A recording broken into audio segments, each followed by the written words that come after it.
জুলাই যোদ্ধাদের নিরাপত্তা নিশ্চিত করতে পারি নাই বিদায় আমাদেরকে আজকে জুলাই যোদ্ধাদের নিরাপত্তা নিশ্চিতের জন্য এবং আওয়ামী দোসরদের বিচারের দাবিতে এবং আমাদের সহযোদ্ধা শহীদ ওসমান হাদির বিচারের দাবিতে আজকে আমরা এখানে একত্রিত হয়েছি এবং এই সংবাদ সম্মেলন ডেকেছি।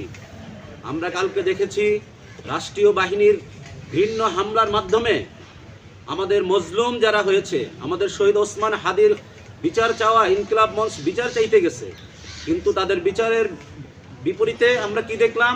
তাদের উপরে উল্টা রাষ্ট্রীয় বাহিনী দ্বারা হামলা এবং মামলার শিকার হয়েছে অনেকে।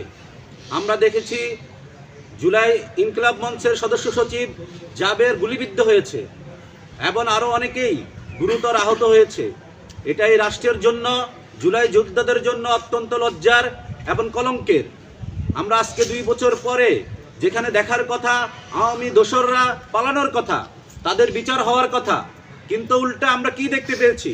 আমরা দেখতে পেয়েছি এই জুলাই আন্দোলনে আওয়ামী দোসরদেরকে, যারা এই জালিমের বিরুদ্ধে মজলুম হয়ে সারা দেশের মানুষ, সারা জাতি, ছাত্র সমাজ একত্রিত হয়ে আওয়ামী লীগের বিরুদ্ধে আমরা মাঠে নেমেছিলাম। উল্টা এখন 2 বছর পরে এসে আমরা কি দেখতে পেয়েছি? উল্টা আমরা এখন 2 বছর পরে এসে দেখতে পেয়েছি সাধারণ মানুষ তো থাক দূরের কথা, জুলাইয়ের ফ্রন্ট লাইনের যে সমস্ত যোদ্ধারা ছিল তাদের বিরুদ্ধে এখন হামলা হচ্ছে, মামলা হচ্ছে। এই পুলিশের কি দেখেছি আমরা? পুলিশের শুধুমাত্র পোশাকের পরিবর্তন দেখেছি।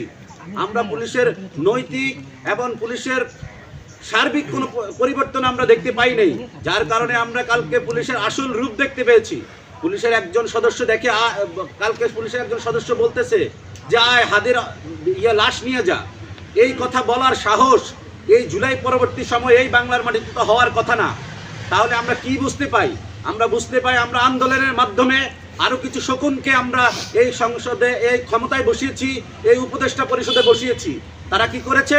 তারা নিজেদের আখের গুছিয়েছে। তারা ডক্টর মোহাম্মদ ইউনূসকে সামনে রেখে নিজেরা নিজেদের আখের গোছায় নিয়েছে। আমরা যখন আমাদের দাবি নিয়ে, আমাদের এই জুলাই রাজবন্দীদের দাবি নিয়ে বছরে এই মাসের পর মাসের তাদের মন্ত্রণালয়ে গিয়েছি, আমরা এই প্রতিনিধি দল প্রত্যেকে এমন কোনো মন্ত্রণালয় নাই যেখানে আমরা গিয়ে আমাদের দাবিগুলো জানিয়েছি। তারা আমাদের দাবিগুলো তো থাক দূরের কথা, তারা তাদের আখের গোছানোর পিছনেই ব্যস্ত ছিল। আর আমাদেরকে 2 দিন পর করতেছি, 1 সপ্তাহ পর করতেছি, এই ধরনের গলা ঝুলিয়ে রেখে আমাদের কাজ।